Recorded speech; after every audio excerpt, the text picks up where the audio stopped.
Welcome दोस्तों, स्वागत है आपका हमारे चैनल पर। जैसा कि आपको पता है कि प्राचीन भारतीय सीरीज में हम पढ़ रहे हैं सिंधु घाटी सभ्यता के बारे में। ठीक है, तो सिंधु घाटी सभ्यता के बारे में हम पढ़ रहे हैं यहाँ पे। और हमने कल तक ये पढ़ाया था कि सिंधु घाटी सभ्यता में कृषि कैसे होती थी, इसके बारे में आज पढ़ेंगे। और व्यापार कैसे होता था, इसके बारे में। तो आप टॉपिक डालेंगे सिंधु घाटी सभ्यता और यहाँ पे एक हेडलाइन देंगे कृषि। ठीक है, कृषि को आप लिखेंगे। अगर आपको याद होगा, अगर आप मैंने पहला क्लास मेरा सिंधु घाटी का किया है तो मैंने वहाँ पे लिखा था कि जो जुता हुआ खेत है वो कहाँ से मिला। ठीक है, जुता हुआ खेत और ये हल, ये दोनों कहाँ से मिला है, ये आप कमेंट करके बताइएगा। ठीक है, अब मैं इसका जवाब जरूर दूंगा और रिप्लाई भी दूंगा जिनका भी सही होगा। तो दोस्तों, अगर आपने थोड़ा सा भारतीय मानसून के बारे में पढ़ा होगा, जैसे मैं आपको यहाँ पे बता रहा हूँ।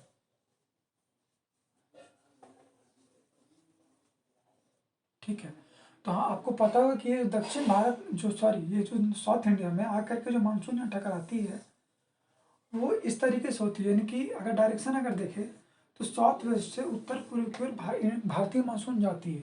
और सबसे कम वर्षा इन्हीं क्षेत्रों में करती है जहाँ पे उस समय का सिंधु घाटी सभ्यता था। तो आखिर में भले ही नदी के किनारे तो थी, लेकिन यहाँ पे वर्षा बहुत कम होते थे। इससे क्या पता चलता है कि ये वैसे फसल को उपजाएंगे जो कम पानी में हो जा सकता था। ये एक पॉइंट यहाँ से याद रखेंगे। लेकिन फिर भी वहाँ पे कपास की खेती हुई, गेहूँ हुआ, जौ हुआ, चावल के भी साक्ष्य मिले हैं। मैंने बताया था भूसा वगैरह मिला था। तो ये यहाँ पे हम पढ़ेंगे। लेकिन अभी यहाँ पे जानते हैं कि कृषि यहाँ पे इनके जीवन का मुख्य आधार है। ठीक है, यहाँ पे लिखते हैं जीवन का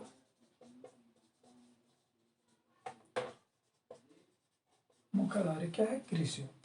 और इस क्षेत्र में जो, क्योंकि मैंने अभी आपको बताया कि मैप के थ्रू बताया कि यहाँ पे बारिश कम होती थी, इसलिए यहाँ पे एक पॉइंट और लिखेंगे, वर्षा उस समय भी कम होती होगी।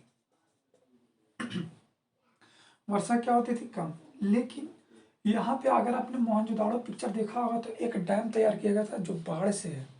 और बाद में जब मैं आपको पढ़ाऊंगा कि जो सिंधु घाटी सभ्यता का पतन हुआ, कई ऐसे इतिहासकार हैं जो बताते हैं कि बाढ़ के कारण इस पूरी सभ्यता का विनाश हो गया।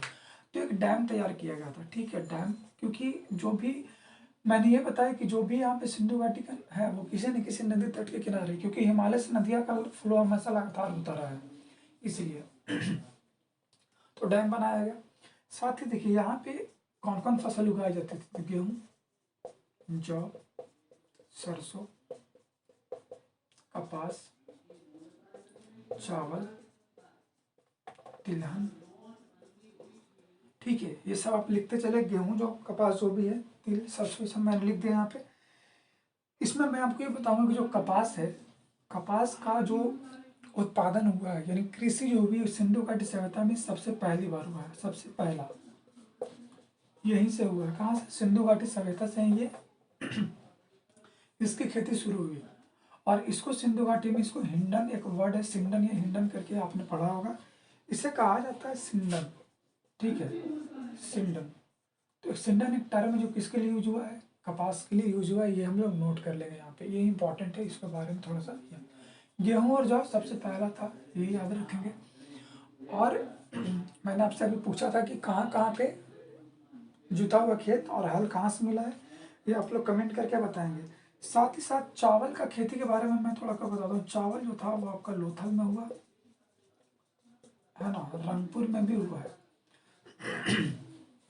चावल आपका लोथल और रंगपुर। ट्रिक क्या है, याद रखेंगे, रंग लो चावल, है ना। ये रंग से आ गया रंगपुर, लो से लोथल, चावल। तो रंगपुर भी यहाँ आ गया, चावल भी आ गया, तो रंग लो चावल, ये सब यहाँ पे इसका ट्रिक है, याद रखेंगे, इंपॉर्टेंट है। इसके बाद हम याद रखेंगे कि पूछेगा इनमें से कौन सा साक्ष्य नहीं मिलता, एक गन्ना। तो गन्ना का कोई साक्ष्य यहाँ पे नहीं था। ठीक है, ये मैं आपको नोट करा दे रहा हूँ क्योंकि एग्जाम में आया हुआ है, स्पेशल इसके बारे में ही पूछा गया है।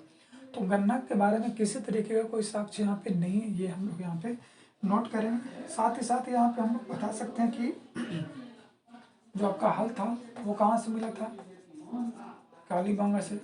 आपको मैंने बताया था पिछले वीडियो में कि हल कहाँ से मिला है, कालीबंगा से। और बनावली से जुता हुआ खेत मिला है। तो ये सब चीज़ें यहाँ पे थी। साथ ही साथ देखिए बहुत सारे ऐसे यहाँ पे हैं, कृषि के साथ साथ यहाँ पे सिंधु घाटी में पशुपालन किया गया, व्यापार किया गया। तो ये सब इन लोगों का जीवन का मुख्य आधार रहा है। तो इसको आप एक बार स्क्रीनशॉट ले लें।